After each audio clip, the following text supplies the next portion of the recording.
Hello there, friends and RC family. My name is Alec from High Noon Hobbies, and this time on the channel, we're putting a Utah native up against a California driver to see how the two compare in Class 2 at the first North vs. South qualifying round down near Hurricane, Utah.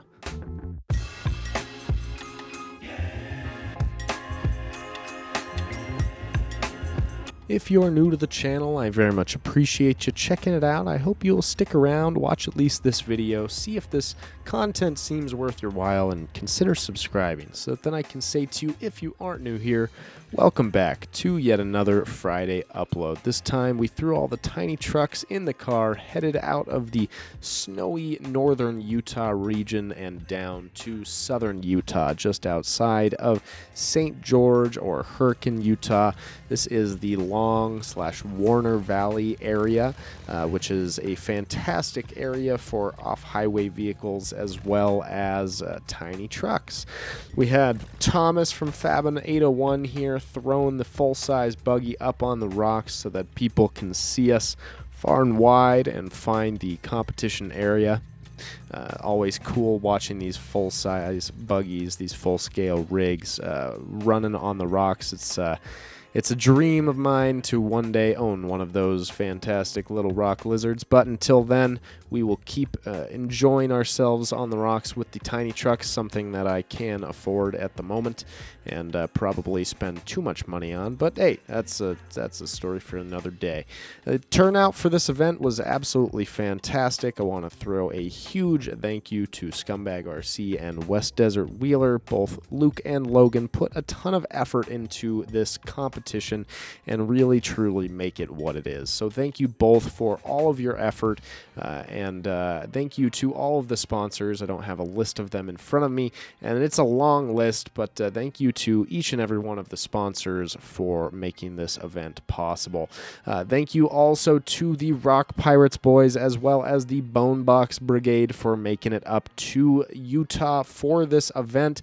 Also, Hillbilly Tough, or Dave, he also made it up there with the Cali boys, and we appreciate each and every one of you for making the long pilgrimage up to the Red Rock. And I know that you guys' experience at Sand Hollow last time was very low traction. We appreciate you guys giving us another shot. But this was a fantastic event. Like I said, an absolutely incredible turnout, as you'll see here in this pan shot. Today we're going to be taking a look at two excellent drivers. I actually wanted to intentionally pit a native driver, a Utah driver, up against a Bonebox boy from California to see if a native could hold down the Red Rock or if a California boy would take the cake. So let's take a look at these two runs and see who comes out on top. As always, starting a little bit late to the party here, we've got Kyle from the Northern Utah group of crawlers that joins us for the North vs. South RC Crawling Championship in his very, very impressive breakover clearance truck that he has designed himself, at least the chassis that he has designed himself, sitting on F10 axles. I believe he's got some sort of an outrunner, I know by the sound of it, but I'm not sure exactly what the setup is in there. But it is buttery, I must say. Kyle has done a great job of dialing this rig in and getting it ready for this competition series. Now, this is the course that we haven't taken a look at, and as I mentioned in one of the previous videos that we did covering this North vs. South qualifying series, this was the easier of the two courses in my opinion, but that didn't by any means mean that this was an easy course.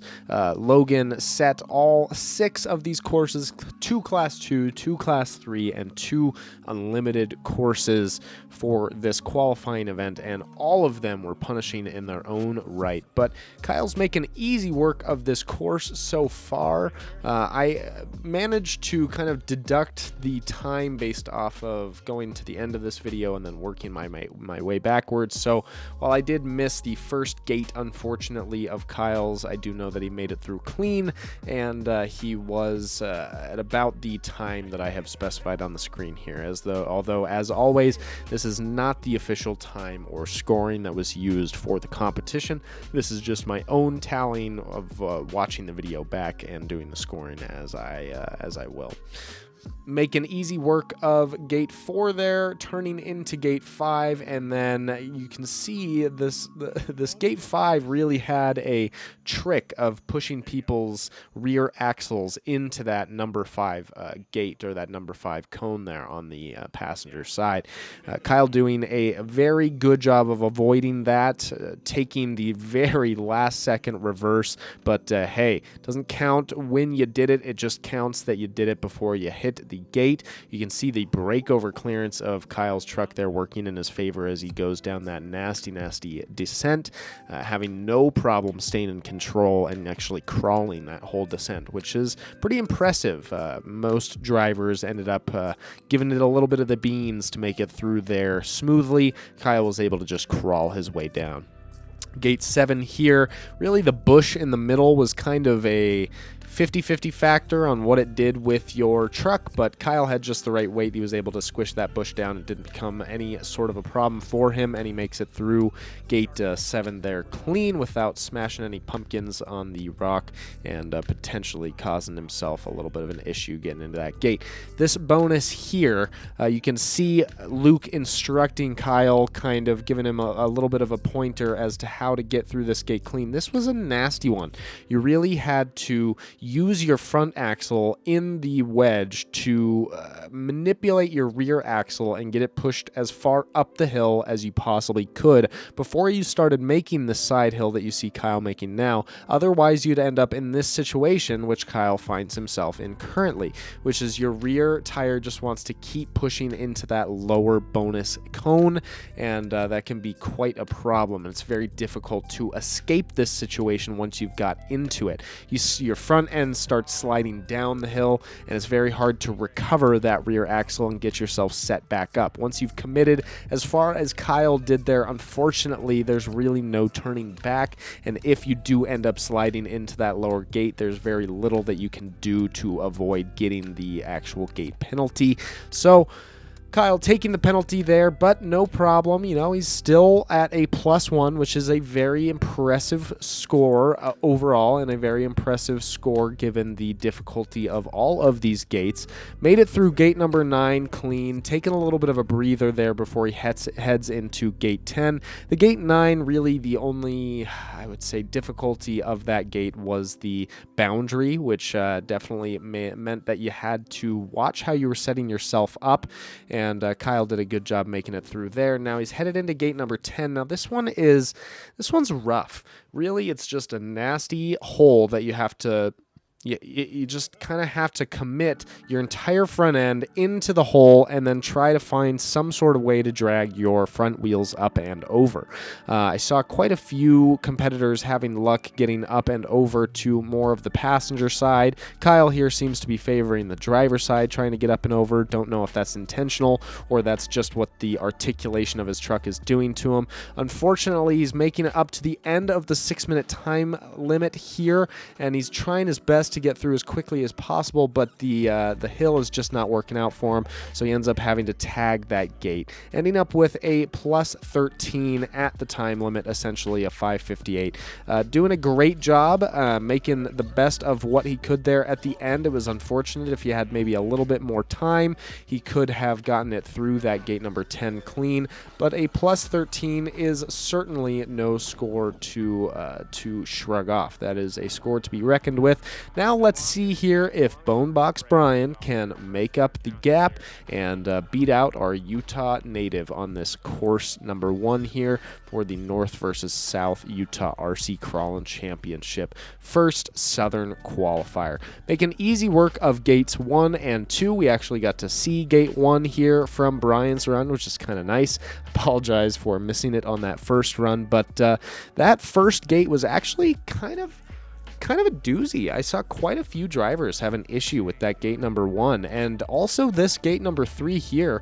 Bryan making that look like a piece of cake. He actually stems the crack on that upper section. I wish that I would have had my camera pointed at it better, but he stems the crack on the upper section and then squares himself up for the gate nicely, ends up falling in the crack as most drivers did, and that was actually quite beneficial for keeping you lined up with the gate properly. So well done there on both drivers' parts. Kyle kind of took the more common approach where he skirted off to the passenger side of the crack and then kind of worked his way back into it on the lower section, whereas Bonebox Bryan did one of the very few times that I saw anyone actually stem the crack. I think he was one of 2 drivers that I saw do that. Making easy work of the bonus and gate number 4, so we so far are chronologically tied here with Kyle sitting at a -9. Now we know obviously that as long as Bryan can keep this run together, he's going to have no problems edging out Kyle, but we'll see what happens. Now you can see there Bonebox Bryan actually having some issues with that descent that I was talking about. That definitely was not easy for most drivers. Kyle just made it look like a piece of cake because of the breakover angle on his rig. It is worth mentioning that Bonebox Bryan here is rocking a Rock Pirates Interceptor rig as far as I am aware, with all of the accoutrements provided by Rock Pirates, and definitely a very, very solid setup here. Making his way through the bonus gate, you can see that nice little scoot. He was able to get that front axle into the crack and then work the rear axle up onto the hill, making easy work of that bonus, bringing himself back down to a -9. Headed into gate number 8 here. Really, the trick with gate number 8 is that it's more about setting yourself up for gate number 9. Bryan using some quick little throttle blips here to make his way and set himself up for gate number 9. Now, I feel like I haven't really given this much commentary, and that is because if we look, we are at gate number 10 at 3 minutes and 30 seconds.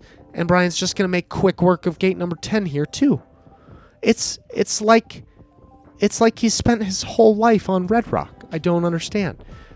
I truly don't understand. The Californian edged out the Utah native. It's upsetting. Okay, well, maybe it's not upsetting. It was actually pretty entertaining to watch. I thought that both drivers did an excellent job. We're going to get a little cameo here from the Rock Pirates boys in a second.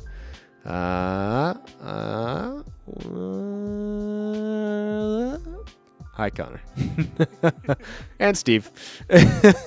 But Kyle ending with a +13 at a 5:58.18. Bonebox Bryan edging him out with a -9, getting that second bonus, and under a 4-minute run. Very, very impressive. Great job on both of these drivers' parts, but thank you both for letting me film. I hope that you all enjoyed this one. I hope that y'all learned something from this run, and, well, yeah, that's all I've got for you.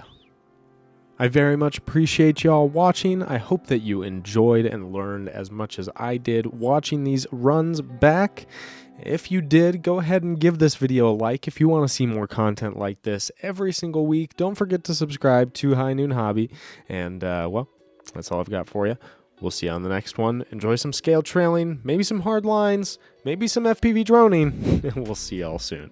Cheers.